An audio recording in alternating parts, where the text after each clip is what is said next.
میرے نبی پاک صلی اللہ علیہ وسلم نے فرمایا، سیاستہ میں حدیث ہے، فرمایا تم میں سے جو رب سے ملنے کو پسند کرتا ہے نا،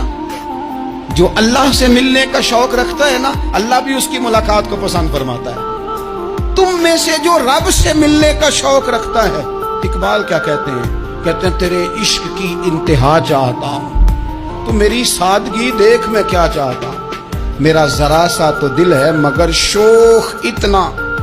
میں وہی لن ترانی سنا چاہتا ہوں، مالک میرا دل کرتا ہے میں تجھ سے کہوں رب آرینی، میں تجھے دیکھنا چاہتا ہوں، اور تو مجھے کہے لن ترانی، تو نہیں دیکھ سکتا، میرا ذرا سا تو دل ہے مگر شوق اتنا، میں بھی وہی لن ترانی سنا چاہتا ہوں۔ پھر خود ہی کہنے لگے او بھری بزم میں راز کی بات کہہ دی، میں بڑا بے ادب ہوں سزا چاہتا ہوں۔ یہ تو سب کو بتانے والی بات ہی نہیں تھی جو میں نے بتا دی، بھری بزم میں راز کی بات کہہ دی۔